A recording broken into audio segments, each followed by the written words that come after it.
오늘은 토요일입니다. 고난주간 토요일입니다. 우리 같이 기도하겠습니다. 하나님 아버지, 예수님이 십자가에 돌아가셨고, 그리고 이 토요일입니다. 아직 예수님은 부활하시지 않았습니다. 예수님께서 돌아가신 후에 부활하시기 전에 어떻게 보면 예수님 없는 적막한 상황, 또 예수님이 떠나서 아무것도 우리가 할 수 없는 또 무능력한 상황, 그런 상황이 아닌가 싶습니다. 하나님, 그러나 예수님께서 부활하신다고 말씀하셨다는 것을 기억하지 못하는 것 뿐이지, 사실이 예수님이 영원히 우리 곁을 떠난 것은 아니라는 것을 다시 생각합니다.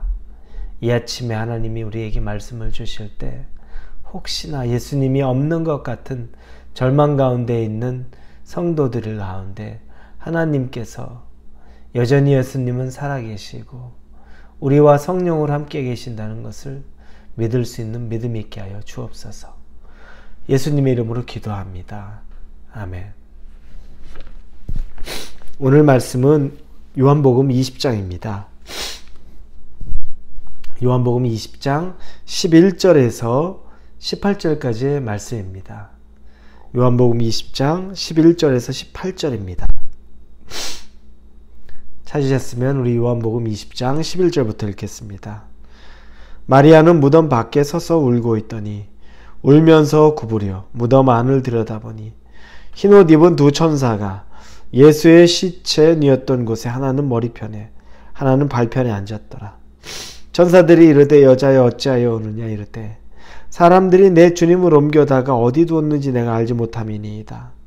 이 말을 하고 뒤로 돌이켜 예수께서 서 계신 것을 보았으나 예수인 줄은 알지 못하더라. 예수께서 이르시되 여자여 어찌하여 울며 누구를 찾느냐 하시니 마리아는 그가 동산지기인 줄 알고 이르되 주여 당신이 옮겼거든 어디에 두었는지 내게 이르소서. 그리하면 내가 가져가리이다. 예수께서 마리아야 하시거늘 마리아가 돌이켜 히브리 말로 라보니 하니 이는 선생님이라 하는 말이라.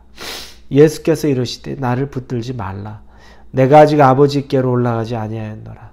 너는 내 형제들에게 가서 이르되 내가 내 아버지 곧 너희 아버지 내 하나님 곧 너희 하나님께로 올라간다라 하시니 막달라 마리아가 가서 제자들에게 내가 주를 보았다 하고 또 주께서 자기에게 이렇게 말씀하셨다 이르니라. 아멘. 예수님께서 십자가에 죽으셨습니다. 그리고 아리마대 사람 요셉이 마련한 그 무덤에 예수님이 안치되었습니다.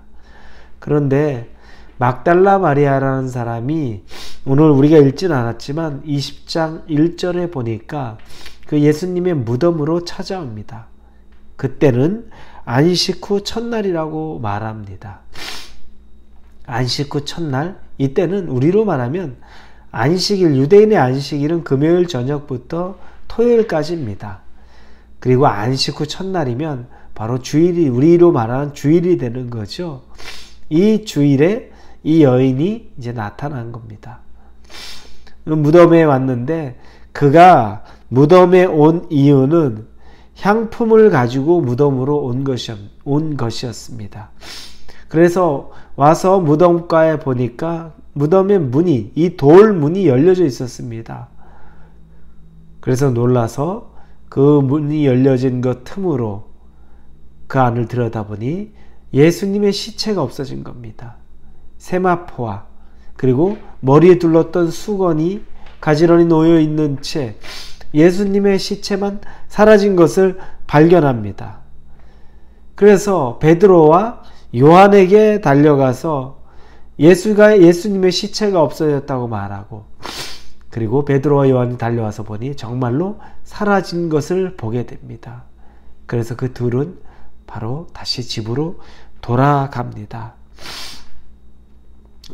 그러나 그 시체가 없어졌다는 것은 사실은 그 전에 예수님께서 그들에게 말씀하셨죠. 당신이 부활할 것을 말씀하셨는데 그들이 그 부활에 대해서 아직 깨닫지 못했기 때문에 예수님의 시체가 옮겨졌던 것. 사람들이 예수님의 시체를 이걸 어디다 옮겨놓은 것으로만 생각하고 있었던 겁니다. 그러니 마음은 더 좌절됩니다. 너무너무 심하고 가혹하다. 죽였으면 그렇게 해서 억지로 죄인으로 만들어 죽였으면 됐지 그 시체까지 훔쳐가느냐라고 생각했을 겁니다. 그래서 낙심한 채로 베드로와 요한이 자기의 집으로 돌아갔는데 그러나 이 막달라 마리아는 떠나지를 못합니다. 그 빈 무덤에서 그 무덤을 들여다보고 나오고 들여다보고 나오고 하면서 엉엉 울기 시작하는 겁니다. 예수가 없는 그 빈 무덤가에서 통곡을 하고 그것을 떠나지 못합니다. 그런데 그때 천사 둘이 나타납니다. 그 천사 둘이 마리아에게 왜 우느냐라고 묻습니다. 어찌하여 울고 있는지. 그래서 마리아는 그 천사 둘에게 천사인지도 모르는 겁니다. 그러면 사람들이 내 주님을 옮겼나이다. 예수님이 주님이죠. 사람들이 내 주님을 옮겼나이다. 이렇게 얘기하면서 그래서 어디에 뒀는지 내가 알지 못해서 그래서 내가 이렇게 울고 있습니다. 라고 이야기를 합니다. 근데 이 말을 하고 나서 돌이켜 뒤를 보니까 그 뒤에 한 사람이 서 있는데 그게 예수님인 줄을 모르는 겁니다. 그때 예수님께서 똑같이 묻습니다. 여자여, 어찌하여 울며 누구를 찾느냐? 이렇게 묻자 이번에는 이 막달라 마리아가 그가 그 동산을 지키는 동산지기인 줄 알고 이야기하죠. 만약에 예수님의 시체가 당신을 어디에 옮겨두었든지 나에게 말을 해준다면 내가 가져가리이다 라고 이 막달라 마리아가 그 예수님을 보고 동산지기인 것처럼 이야기합니다. 그러자 예수님이 16절에 마리아야 하시거늘 이렇게 마리아라 이름을 부릅니다. 그리고 마리아는 고개를 돌이켜보고서 그가 예수님 것을 이제 알게 된 겁니다. 저는 이 내용을 보면서 마리아, 예수님이 마리아라고 말씀하시는 이 장면에서 그렇게 마음이 울컥하더라고요. 왜 그러냐면 아마 예수님이 그 마리아와 똑같은 마음이었던 것 같아요. 마리아가 그 빈 무덤을 떠나지 못하고 예수의 무덤이라도 찾겠다고 그곳에서 그렇게 통곡을 하고 자기에게 말을 거는 사람마다 예수의 무덤이 어딘지 아느냐? 내가 찾아가겠다. 알려만 달라라고 말을 합니다. 얼마나 깊은 애정이 있었으면 내 주님이라는 깊은 애정. 예수님은 마리아여라고 부르고 마리아가 깨닫습니다. 그제 예수님이 누군지를 깨닫는데 예수님이 말씀하시죠. 나를 만지지 마라. 내가 아직 아버지께로 올라가지 못했다. 아버지께로 올라가지 못해서 사람이 당신을 만질 수 없는 그 상황에도 마리아에게 보이신 겁니다.